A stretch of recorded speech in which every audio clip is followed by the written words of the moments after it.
What up, book dwellers? So for anyone who does not know, which I'm assuming is most of you, I'm like a really big 21 Pilots fan.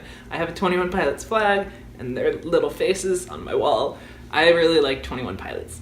As you could probably also tell by the fact that I'm just casually wearing this. This is not like an everyday outfit for me. This is what I wore to the concert that I saw the Wednesday before this Wednesday, October 17th.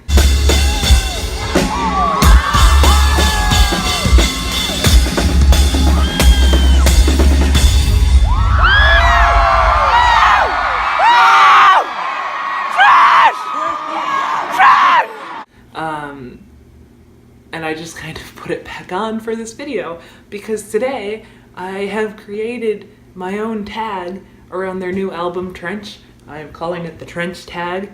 If anyone else wants to do the Trench tag, please go for it. I'll put the questions down in the description. But basically, I'm just going to be recommending books for every song on the album. And because I don't know copyright laws and I don't feel like looking them up, I'm not going to be including these songs, but if you want to check them out, please do. I love this album so much. And because it has like a really good story, I thought, and every song has so much meaning and stuff, I was like, this is actually a great album to do a book tag with. So for Jumpsuit, it was recommend a book that hit close to home for you. So I don't actually have a physical copy of this book, but I did think of it and I was like, oh man, that is exactly the book that fits this prompt, I guess. And that would be Simon versus the Homo sapiens agenda. Like, I was reading that and I was like, this is my experience. Like I mean, not exactly, obviously not my exact coming out experience. There was no Ferris wheel and there was no girl on the Ferris wheel. It was unfortunate. But at the same time, it's like, well, and I wish that my mom said what Jennifer Garner said, you know, but like at the same time, I was reading that and I was like, wow, literally everything he's saying is how I felt like in like middle school and high school and stuff. So for anyone who does not know, Simon versus the Homo sapiens agenda is about a boy named Simon who is in high school and he is coming out as gay throughout the book, and a lot of stuff happens. There's some blackmailing. There's a cute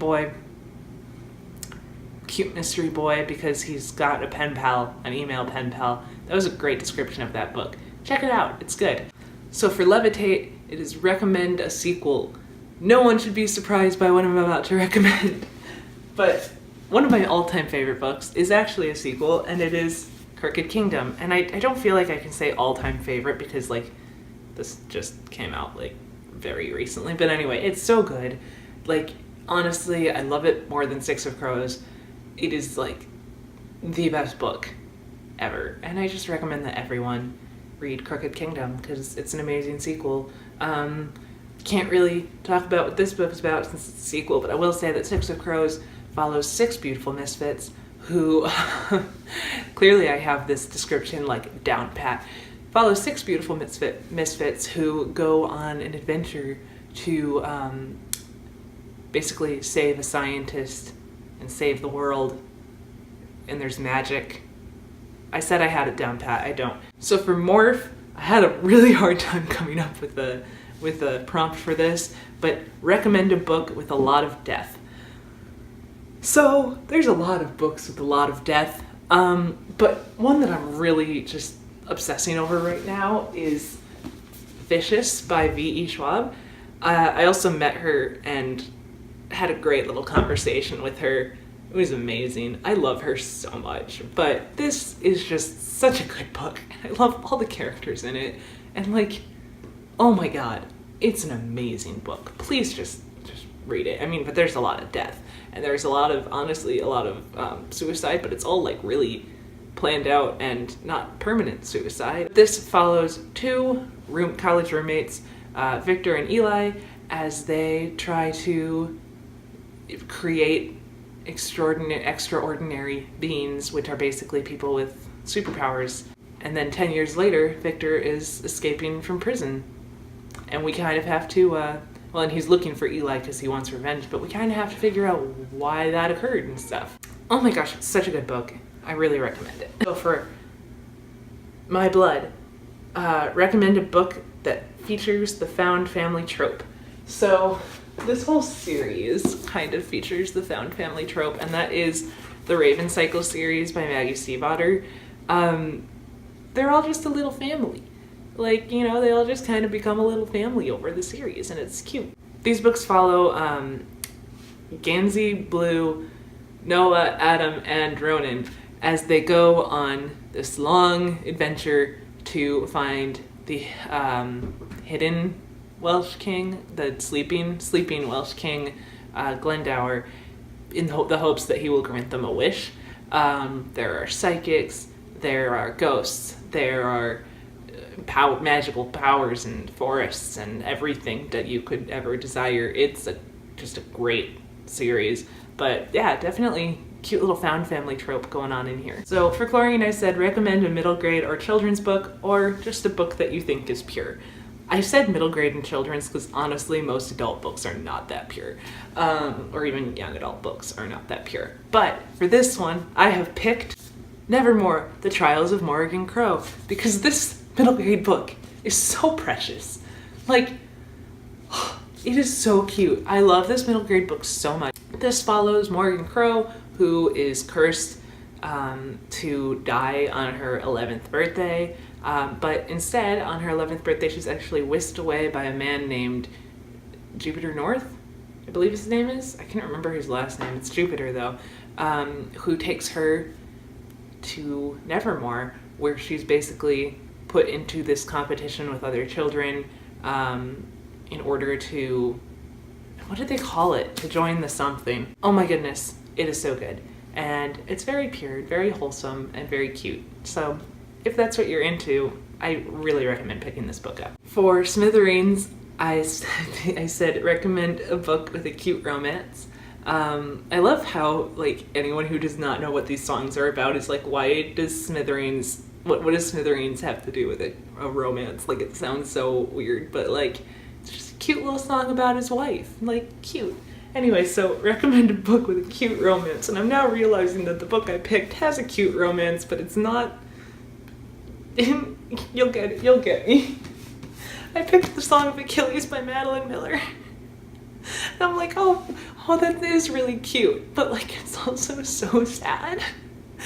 And this, like, Smithereens is not a sad song, but at the same time, it really represents their relationship. I think Achilles would absolutely beat anyone to Smithereens for Patroclus. It follows Achilles and Patroclus and their budding relationship during the Trojan War and over their lives. And it's just real good. I recommend it. And it's by Madeline Miller, who I've also met and who's great. So yeah, and also if you haven't read it, what are you doing, Colleen? So for Neon Gravestones, recommend a book with a good moral. I wrote this one and then I was like, well, you know, I don't really read a lot of books that have good morals, but I think that I found one that's close enough. So that is Heretics Anonymous by Katie Henry. This book is focused on a boy named Michael who is an atheist who ends up having to go to a Catholic school. And he is basically looking for other atheists because he's like, obviously I can't be the only one, you know, in this Catholic school. And he thinks he's found one, but it turns out, her name is Lucy, turns out that she is actually a girl who wants to be a priest. But because she's a girl, she can't be a priest. He ends up befriending her, and she lets him into her secret club called Heretics Anonymous, where there are other kids who basically don't fit in at this Catholic school. And they really explore issues of acceptance and respect. A lot of issues of respect. And that's something that I really like and really stand for, is respecting others' beliefs. Whether you're a Christian or an atheist or a pagan, or, you know, I'm trying to think of, there's a Jewish kid in here, like, no matter who you are, we should all respect each other's beliefs. Sorry, my bread is done proofing. But it's really cool. I really like that moral. We are on The Hype. So for The Hype, I said, recommend a book that you like that isn't popular. So I have 2 copies of it. This is my original copy. from like 5th or 6th grade. As you can see, it's kind of falling apart a lot. It's been taped back together and the tape came off. And I still don't know how to pronounce this, but I've heard people say the Star of Kazan, whatever. I've always just said the Star of Kazan because I don't know, I think it's easy to say, but I don't know what it's actually supposed to be. I also have this other copy that is in hardcover. So as far as I know, this book is not very popular. I haven't ever heard anyone else talk about it, so you know, that's a thing. But this book follows a girl named, see, now I have to think of all of this. I haven't like read this in a while now, and I know the name. Oh, Annika, whatever you want to say, Annika, who is, she was found in a church as a baby, and she lives with a cook and a maid, and she is kind of like, her mother comes and collects her. A woman, you know, claiming to be her mother comes and collects her and takes her to this mansion, and she meets this boy named Zed, who's the stable boy, and something just doesn't feel right to her. And I think that's as far as I'll go in explaining that, but there's a lot more to this that I can't remember, honestly, but it's so good. Zed was like my life when I was growing up. Like, oh, I loved him. Good. It takes place in Austria, and the like description in this is, I think, what really like hooked me to it. Is like, it's so descriptive and just so amazing. So for Nico and the Niners, I also had a little trouble coming up with, there's 3 that I had trouble coming up with prompts for, but this one I said, recommend a book that focuses on a revolution or resistance. Red, the blood of angry men. Les Mis, French revolutionaries. Woo! So for Cut My Lip, I said, recommend a book that got you through a hard time. So that is Perspina Wallflower. I still can't pronounce his name, but most people know this book. This book is so good, and I read it in late middle school, early high school, which obviously is a rough time. I was going through a really rough time, just in a lot of ways. I won't get into it, but this book was so like important to me then. I love this book so much. And the movie actually didn't ruin it. Yay, I like the movie. It's got Ezra Miller in it, what a baby. Follows a boy named Charlie, who is, I believe, starting high school, and just kind of everything that goes with that. And also he has some past trauma that he's kind of dealing with. He also becomes really good friends with, I think, his English teacher. That's something that happens. They're mostly just letters to someone. I don't remember who it was, or if it was to someone. It's just a dear friend, but like, it sounds like she loves me, but it's a good book. It's a really good book. This, you could tell, it was the last one that I really had trouble coming up with a prompt with. It's for Bandito, and it is recommend a yellow book. And not only did I have trouble coming up with one for this and come up with a stupid one, I'm cheating. This isn't even really a book. This is a script, and it is Fun Home. This is a really good musical, check it out. Also, if you don't want me to recommend the musical, I'll recommend the graphic novel. They're both amazing. They're both by Alison Bechdel. If you've heard of the Bechdel test, it's named after her.